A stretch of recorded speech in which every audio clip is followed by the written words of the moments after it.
Hello guys, আসসালামু আলাইকুম। আশা করি আপনারা ভালো আছেন, সুস্থ আছেন। আমি আবার আপনাদের মাঝে উপস্থিত হয়েছি। মদিনায় অনেকগুলো খাবারের ফুড কোর্ট আছে, যেখানে চেয়ার টেবিল দিয়ে সুন্দর করে গোছানো। খাবারের অর্ডার দিবেন, এদিকে চেয়ার টেবিল গুছিয়ে ধরে রাখতে হবে। খাওয়ার অর্ডার দিলে সেই খাবারগুলো দিবে যখন, নিজেকে নিয়ে আসতে হবে, নিয়ে এসে বসে যাবেন, খাবেন, খেতে থাকবেন। খাবারগুলো খুব সুস্বাদু, খুবই ভালো লাগে খেতে। জানেন, আমার না একটা জায়গায় খুব কষ্ট লেগেছিল।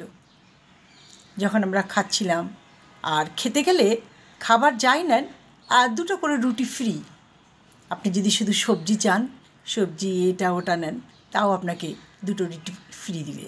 আপনি যদি বলেন ভাই দুটো দিয়ে না, 4টা রুটি দেন, তো 4টাই দিবে, রুটিটা ফ্রি। হঠাৎ করে দেখলাম একটা বুড়ো বাঙালি আসছে, একটা পলিথিন ব্যাগের মধ্যে মানুষের ছেড়ে যাওয়া খাবারগুলো ঢেলে ঢেলে নিচ্ছে। সামনে এসে দাঁড়ালো, বলল, মা রুটিগুলা কি খাবে? বৃদ্ধর দিকে এক দৃষ্টিতে তাকিয়ে থাকলাম। এ কি বাঙালি? বললাম, আপনি বাংলাদেশি? বললো, হ্যাঁ। তাহলে এখানে এইভাবে খাচ্ছেন কেন? বলছে, মা আমার ছেলে এখানে এক জায়গায় চাকরি করে, আমার ওয়াইফও আসছে, আমার ওয়াইফ এক পাশে বসে ভিক্ষা করছে, আর আমি এই খাবারগুলো তুলে নিয়ে যাচ্ছি। আমি অবাক হয়ে তাকিয়ে থাকলাম। তারপর আমি রুটিগুলো দিয়ে দিলাম। আমাদের খেয়ে তরকারি বেঁচে গেছিলো। ওখানে দুজনের খাবারের অর্ডার দিলে 4 জন খেতে পারে। সেই খাবারগুলো দিয়ে দিলাম, দিয়ে বললাম, নিয়ে যান বাবা। সে পলিথিন ভর্তি করে খাবারগুলো নিয়ে চলে গেল। সবচেয়ে ভালো লাগে, একগুলো মাছ আছে, স্যালমন ফিশ, সেটাকে আপনার ভেজে দিবে, টুনা মাছ সুন্দর করে ভেজে দিবে।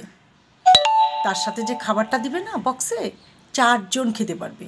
আমরা ওই মাছ আর খাবারটা দুজনের কথা বলে নিয়ে 4 জন মিলে খেয়েছি। আর আমার ছোটো মেয়ে জামাই একজনের জন্য নিয়ে 2 জন মিলে খেয়েছে। পেট ভরে খেয়েছি। খুব মজা আর সুস্বাদু খাবার। ওই ফুড কোর্ট বেশ কয়েকটা আছে। ওই কয়েকটা জায়গায় আপনার খাওয়া হওয়ার সাথে সাথে কিন্তু আপনাকে উঠে যেতে হবে, বসে গল্প করা যাবে না, কারণ আপনার সামনে পিছনে আরও লোক দাঁড়িয়ে আছে। শুক্রবারে তো সিটেই পাওয়া যায় না। আমি তো পরে বলছিলাম যে খাবারটা নিয়ে চলো আমরা হোটেলে চলে যাই, যে ওখানে বসে বসে খাবো। ও খাবারটা নিয়ে আমরা হোটেলেই চলে আসলাম, এসে বসে বসে ওখানেই খেতে শুরু করলাম। ওখানেও ভিক্ষুক আছে, কিন্তু তারা গোপনে ভিক্ষা করে, বেশিরভাগই বাংলা ভাষায় কথা বলে। আসলে এসে দাঁড়ায়, বলল, মা কিছু দাও। সাথে সাথে কিছু টাকা দিয়ে দিলাম। আর পরিষ্কার পরিচ্ছন্নতার মধ্যেও বললাম, এত সুন্দর পরিষ্কার পরিচ্ছন্ন থাকে, যেখানে সেখানে ময়লা ফেলতে ইচ্ছা করে না। ডাস্টবিনগুলা কিছু দূর দূর পথেই ডাস্টবিন, এত পরিপাটিভাবে ডাস্টবিনগুলো দাঁড়িয়ে থাকে, যেন মনে হয় ডাস্টবিনগুলাই বলছে আমাকে ব্যবহার করুন। আর মদিনার এই পরিষ্কার পরিচ্ছন্নতা আমাকে মুগ্ধ করেছে। আমি এরপর যেদিন আসবো আপনাদের মাঝে, সেদিন জেদ্দার গল্প করব। অপূর্ব জেদ্দা শহর। আজ এই পর্যন্ত।